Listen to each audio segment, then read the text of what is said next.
Welcome to the Innovation and Compliance Podcast, part of the Compliance Podcast Network. Join us every week as we talk with industry innovators who are making compliance to help business run more efficiently and at the end of the day, more profitably.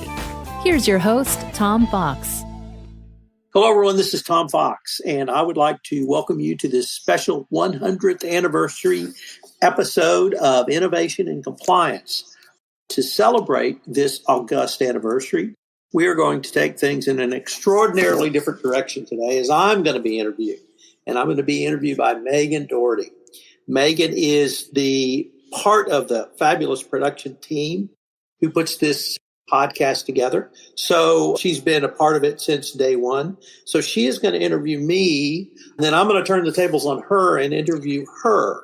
So we're going to see where it goes. So Megan, first of all, welcome and thanks so much for taking the time to do this. Oh, thanks for having me. This is a lot of fun. I love 100th episode celebrations. They're always great from the production end. It's such an achievement for our team and then for our clients and people who actually get to 100 episodes. It's so huge in podcasting. So I'm really happy and really excited to be here. And I've got a list of very challenging questions that I'm going to be asking you today. And the first one is, of innovation in compliance, do you have a favorite episode? You know, I'm the father of a single child. So when asked who is my favorite child, I have an easy answer. And unfortunately, I love them all. And I love them all equally. That's fair. That's fair. When you look back at the episodes, though, so I won't ask you for your favorite, are there a few that maybe stick out in your mind that kind of come back to you that you think of, even though they're well in the past now? So probably the ones that were some of the most fun for me when we did a series. So we did a series, Sherlock Holmes and Innovation in Compliance. That was a ton of fun because of my love for Sherlock Holmes. I did a series with Ben Loughlin. And Ben is one of the probably three smartest people I've ever met. So it's always a ton of fun to do a series with Ben just because it's so interesting. He is so knowledgeable in a wide variety of different areas. And the multi-part series are certainly some of the most fun. But really, I've loved them all. Well, that's good. And you obviously love doing podcasts because Innovation and Compliance, as your listeners will know, is not your only podcast.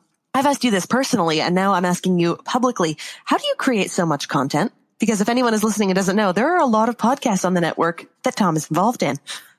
So the problem I have is that I have an on and an off switch.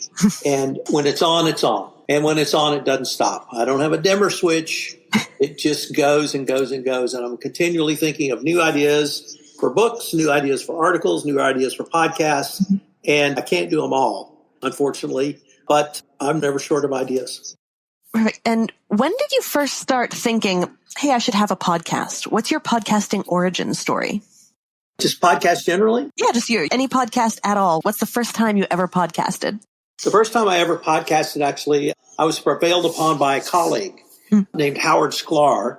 I would say long lost, but we actually lost him to the corporate world. He's now a managing director at Morgan Stanley. But Howard was a blogger in the compliance space, and he called me up one day and said, hey, let's do a podcast. And I said, what's a podcast? And Howard took care of all of the production. He did the show notes.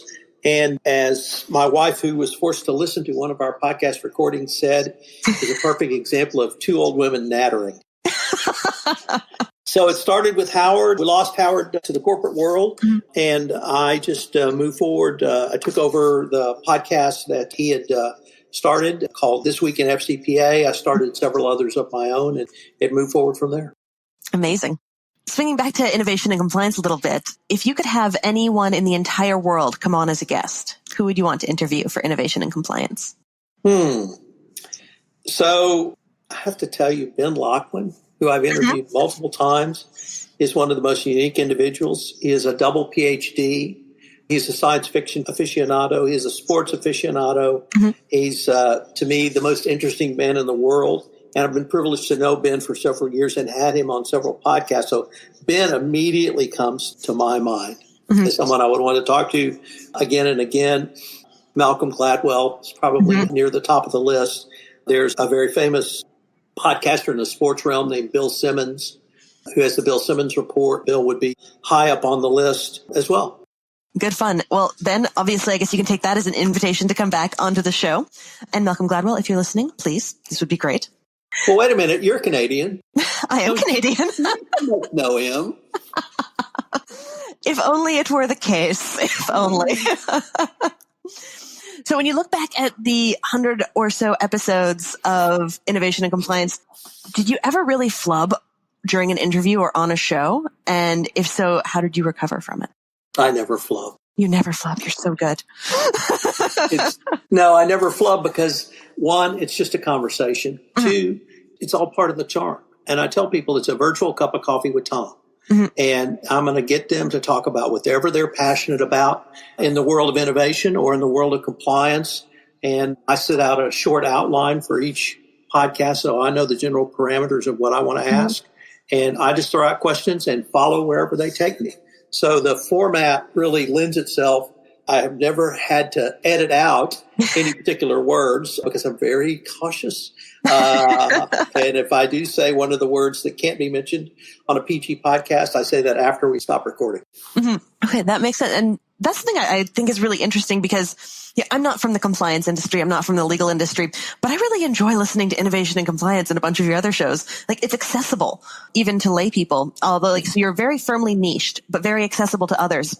How much do you kind of think about your listener when you're preparing for interviews? Do you have an ideal person in mind, or are you just having a great conversation with another human to see who's going to be interested in it? It's much more on the latter. I want to have great conversations with people because, one, it interests me. Two, people want to tell their stories. And if it's interesting to me and it's a story that is worth getting out, listeners will be there.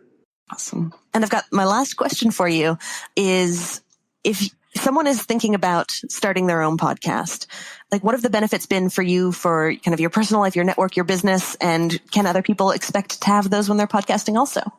So if you're thinking about starting a podcast, absolutely. You absolutely should start a podcast.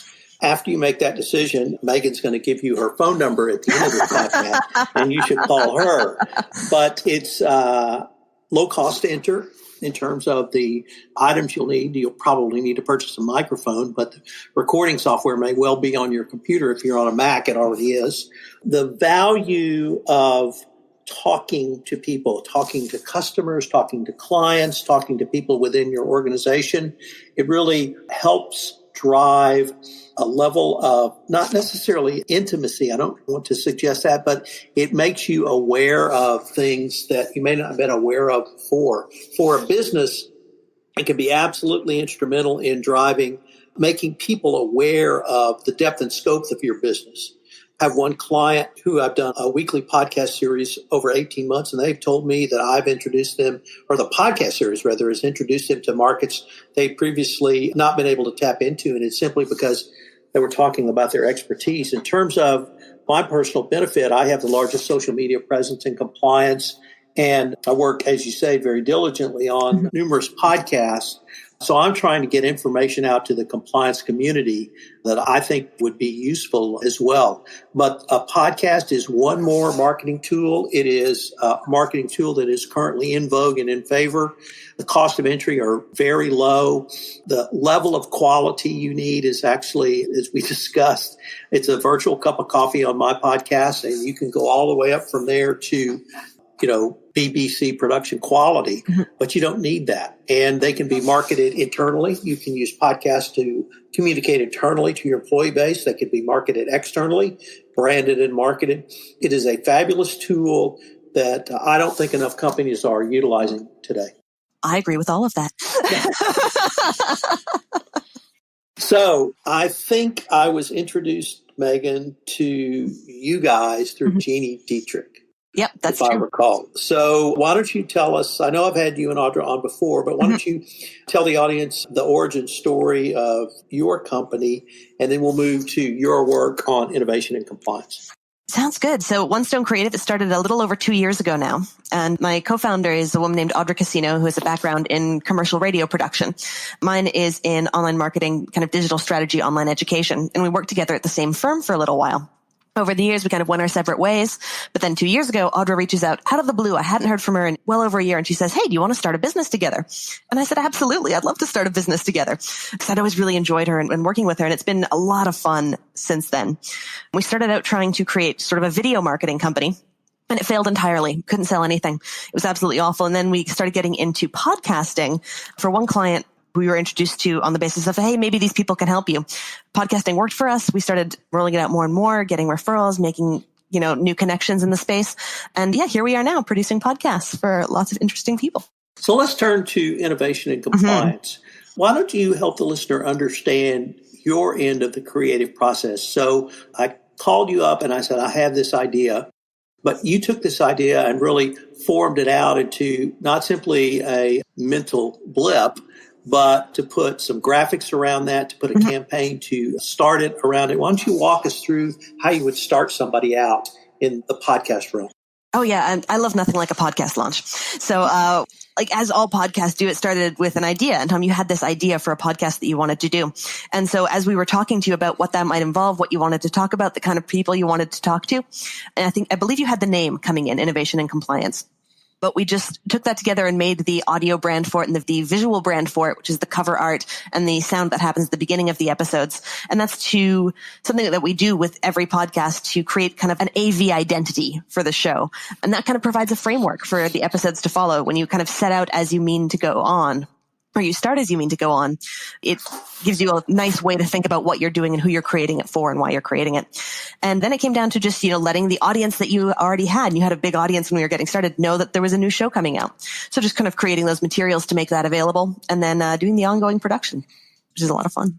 So you have correctly informed the audience you are not a lawyer and that you are not a compliance professional.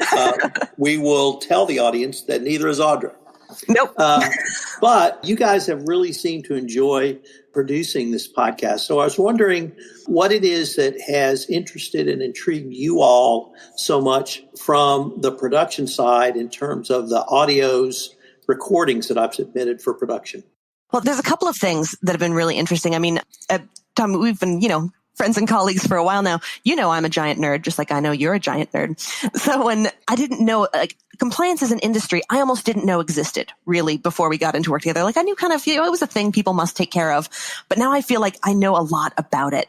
And that's been really fascinating just from a learning perspective, learning all the nuances and all of the importance of this whole community of people who are working in a field I didn't know about at all.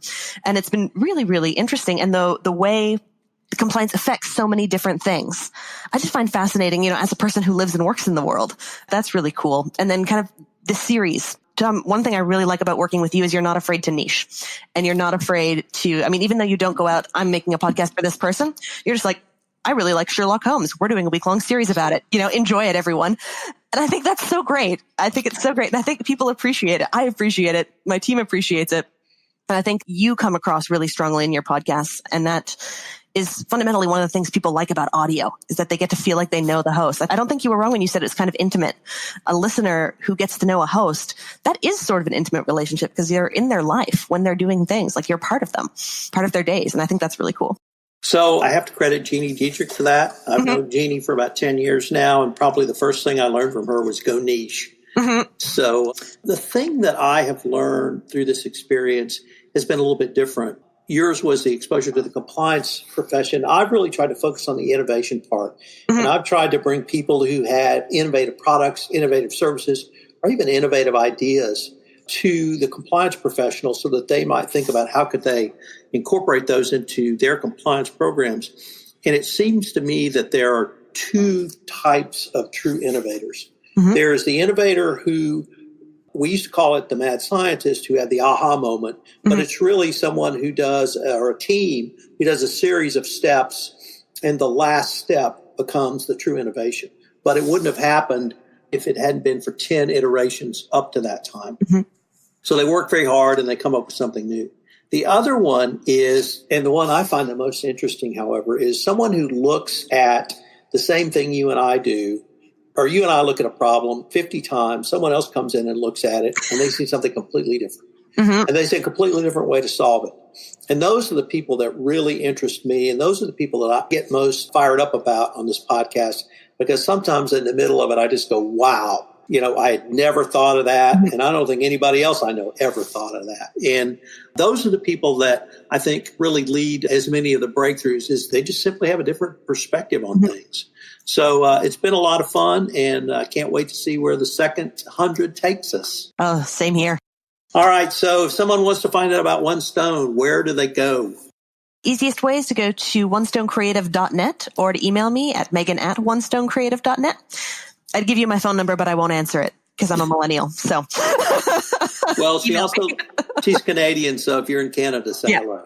Absolutely. Please do. Megan, this has been a ton of fun. Tell Audra thanks so much for her submissions. I absolutely will. Tom, always a pleasure.